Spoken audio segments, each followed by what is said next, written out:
Tapi apa kata sosial media? Saya katanya tim ses ono, saya tim ses ini, saya dibilang pengkhianat, ada yang bilang munafik. Di WA saya Pak, ada yang ngatain anjing babi bangsat.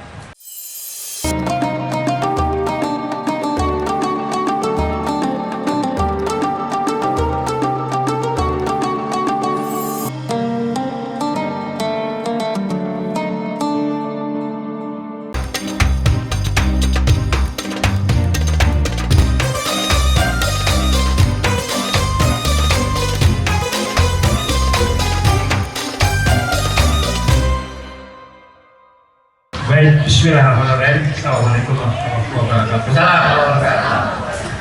Dari tadi yang disampaikan berkaitan dengan yang tadi titik-titik tadi, ya kita mungkin sebagian tahu siapa. Ya paham dah musuhnya umat Islam. Hanya saja sekarang persoalannya bagaimana menyatukan umat Islam supaya tidak berpecah belah. Udah dijawab tadi. Ya, masalahnya ya tadi para elit politik kenapa ke satu partai saja gitu kan? Ada partai umat, ada partai P3, ada partai, sementara PKS saja belah lagi dan belah terus kan gitu. Jadi akhirnya ini pun kadang-kala tadi terpengaruh dengan ya tadi yang namanya kue yang enak banget tuh ya kekuasaan. Ya jadi pengen nomor satu semua begitu.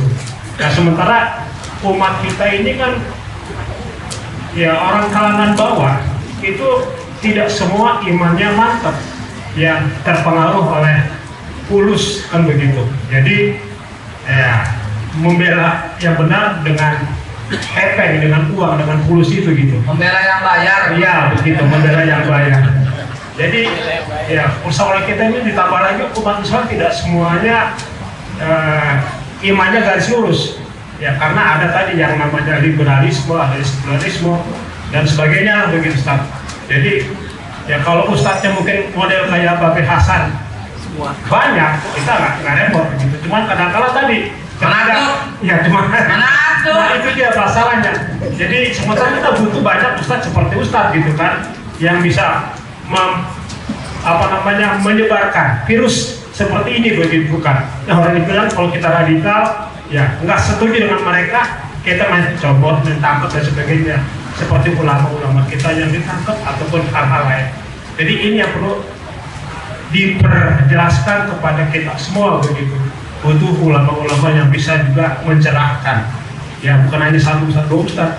Bahkan saya pernah juga di satu forum menyampaikan bagaimana kalau khotib Jumat itu jangan hanya bicara tentang fikih saja, tapi juga politik Islam, sehingga menyebar kemana-mana. Demikian Ustaz. Itu sebuah saran bukan pertanyaan, ya.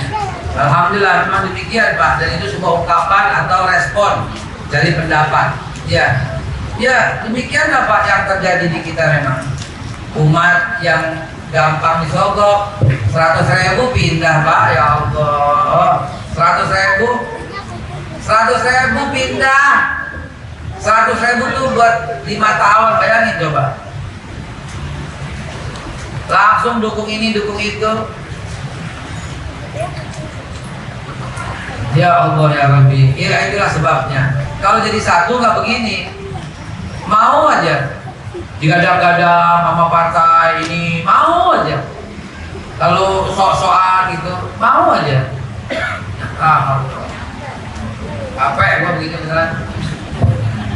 Ya Pak, terima kasih pendapatnya, saya setuju, saya sangat apresiatif dan saya akan tetap seperti ini. Mohon doanya biar selalu sehat walafiat. Mohon doanya biar bisa tetap berjuang istiqomah. Ya, saya akan istiqomah dengan cara yang seperti ini. Hadirin, menghadapi situasi saat ini katanya serba sulit terus. Kalau guru dalam menghadapi situasi seperti sekarang ini serba sulit karena banyak muatan-muatan agama di kurikulum kita yang sedikit demi sedikit dihilangkan gitu. Saya cuma minta trik dari Ustadz buat kita sebagai guru biar bisa memberikan muatan-muatan agama dan keimanan yang lebih tebal pada anak-anak kita. Itu aja Ustadz. Terima kasih. Sampaikan ke anak-anakmu, nilai hanyalah urusan dunia, tapi yang penting itu adalah akidah. Jadi kalau di sekolahan dibilang di kurikulum Islam masuk ke dalam mujarab dari India, bilang jangan percaya, biarin nilai salah. Kalau di kurikulum dibilang Islam masuk paling belakang, bilang jangan percaya, Islam masuk paling awal. Sejak sahabat Nabi udah sampai di Aceh, namanya keluarga bin Mas'ud, tahun 635 udah sampai. Islam masuk ke Jawa Tengah ketika zaman Utsman bin Affan, 646 udah sampai ke Jepara. Ratu Sima dan anaknya udah Islam. Tahun 711 zaman Khalifah Umar bin Abdul Aziz, Islam udah sampai ke kerajaan Sriwijaya Palembang Jambi. Rajanya Sri Indrapaman. Ada surat penyuratnya, ada prasastinya. Jangan mau jadi pedagang mujarab tahun 1461. Bohong. Kurikulum bilang begitu. Bilangin kurikulumnya yang salah. Kalau ada etanas, biar isi yang benar. Kalau disalahin, nggak apa-apa. Di mata Allah itu benar. Bilangin gitu sama anaknya.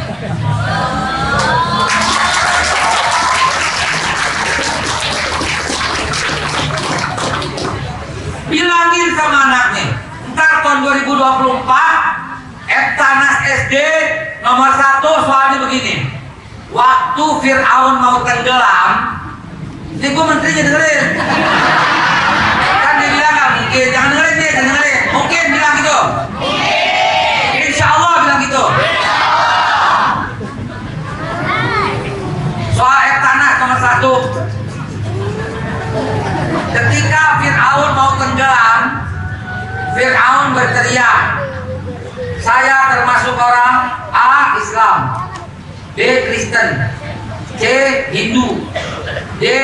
Buddha, E. Konghucu. Yang benar adalah A. Islam. Surat Yunus ayat 90. Fir'aun itu zaman Nabi Musa. Ketika mau tenggelam berkata apa? Wa ana minal muslimin. Aku termasuk orang Islam, kata Fir'aun. Ayat kedua, soal nomor 2. Mengapa Allah menolak Islamnya Fir'aun? Jelas gak tuh? Cakep gak tuh? Anak-anak kita mikir gak? Ternyata Nabi Musa mengajarkan agama Islam, bukan Yahudi. Cakep gak? Waktu Nabi Isa dan pengikutnya dikejar oleh pasukan Yudas Iskariot, oleh pasukan Herodes, Nabi Isa dan sahabatnya berkata, wasyhad bi annana muslimun, saksikanlah bahwa kami adalah orang A. Islam, B. Kristen, C. Hindu, D. Buddha, E. Konghucu. Kemudian adalah anak-anak kita mikir nggak ternyata Nabi Isa dan pengikutnya semua orang Islam. Maka benar nggak Islam paling belakang? Salah. Tapi kurikulum bilang Islam agama paling belakang. Sebodoh. Begitu. Bilang agama impor, sebodoh. Islam adalah agama yang diturunkan oleh Allah satu-satunya. Bilang begitu. Mau kurikulum bilang apa kayak sebodoh, catat sebodoh, catat. Betul? Begitu. Dia salah, yang penting benar di mata Allah. Assalamualaikum warahmatullahi wabarakatuh. Waalaikumsalam warahmatullahi wabarakatuh. Ustaz, Lebih. saya mau tanya nih. Betul, Ustaz. Tadi kan di awal mau jadi menteri pendidikan. Itu menurut saya soal Islam mustahil. Kenapa? Karena antar sesama politisi muslim itu saling nggak benar. Iya. Contoh, ketika Pak Anies dideklarasi oleh Nasdem menjadi calon presiden, itu bermunculan tuh yang tidak benar dari Pak Ari Hamzah, dari orang-orang Islam. Mata-matain. Ya, bagaimana kita mau menang kalau antara politik Islam itu seperti itu? Ya. Dan bagaimana gambaran Islam sebagai rahmatan lil alamin? Nah, kan gitu. Nah, sekarang bagaimana caranya supaya para politik Islam itu jangan punya pikiran seperti itu, kembali ke ajaran Islam tadi. Terima kasih, Ustaz. Ya. Saya lakukan dakwah satu persatu ke depan mulut mereka, ke depan muka mereka, Pak. Saya lakukan itu. Bahkan kepada setiap orang yang masih memegang syahadat, yang masih berasyhadu alla ilaha illallah wa asyhadu anna Muhammadar Rasulullah, saya samperin berdakwah. Tapi apa? Kata sosial media, saya katanya tim ses ono, saya tim ses ini, saya dibilang pengkhianat. ada yang bilang munafik. Di WA saya Pak, ada yang ngatain anjing babi bangsat. Apa yang saya peduli? Mereka kagak. Saya akan tetap seperti apa yang Bapak katakan. Saya akan tetap menyadarkan mereka.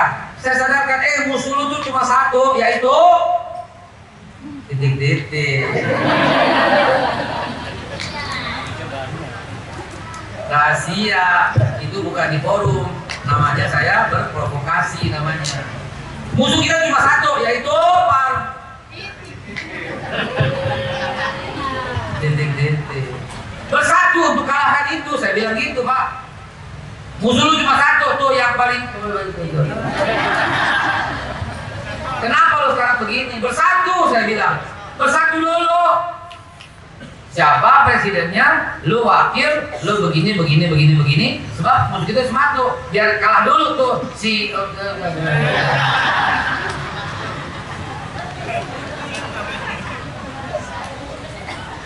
Apa yang Bapak tanyakan, saya sudah lakukan. Dan saya dakwah ke setiap muka mereka, dimanapun, kapanpun, dimanapun, siapapun, dan apapun kata orang, saya akan tetap berdakwah. Saya ketok pintu mereka masing-masing, saya datangin kantor mereka masing-masing, saya gedor ruang-ruang rapat mereka.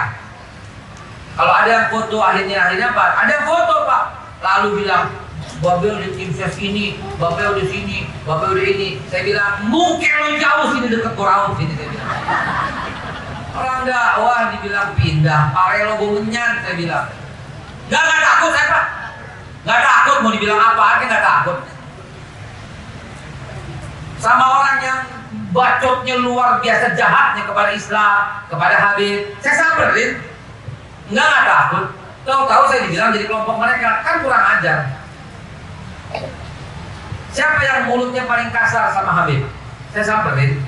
Siapa yang mulutnya paling busuk, ngata-ngatain ulama? Saya samperin. Saya dakwah sama mereka. Kalau ternyata ada yang foto, biarin. Itu resiko perjuangan. Tapi dibilang jangan satu kelompok dong. Lu tahu nggak apa yang gue lagi dakwahin? Saya bilang. Nggak ada tabayun, silahkan. Nggak apa-apa Pak. Nggak takut saya Pak. Saya akan tetap berdakwah. Hari ini 5 ceramah hari ini. Setiap hari begitu. 1 bulan 150 titik. 1 bulan. Dan saya lagi bikin program mulai Februari sampai Desember 1000 masjid Pak. Termasuk majelis taklim, termasuk 1000 masjid. Saya akan sampaikan ini semua biar masyarakat cerdas, biar semua tercerdaskan, biar semua paham perjuangan itu nggak boleh kendor. Hanya cuma urusan foto, hanya urusan video yang dipotong-potong, yang nggak ngerti urusan persoalan. Saya akan tetap dakwah dimanapun, kepada siapapun, kapanpun, dan saya nggak peduli apapun kata orang. Yang penting azan Islam muncul, kecintaan Allah turun, dan akhirnya rahmatan untuk Indonesia. Makan ke kopi jadi gaya gua. Yang kedua silakan.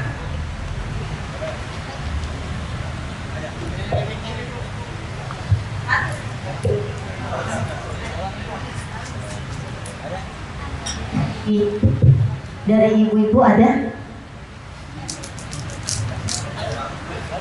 Ya, Pak Agus dulu ikut ya. Ini rekaman nyala terus nggak? Kasih ke saya rekamannya ya. Benar serius belum? Terutama yang tanya jawab deh. Yang penting tanya jawab ini saya perlu. Dia siapin. Dia siapin. Di seberang ada flash disk, beli flash disk, langsung copy ke flash disk. Ya macam-macam loh. Kalau potong lagi. Dia cari flash disk di luar flash disk. Ada flash disk, ambil. Terutama yang tadi itu gue selarin. Udah pada subscribe belum? Apa? Karena di sini penuh dengan motivasi hidup, ya.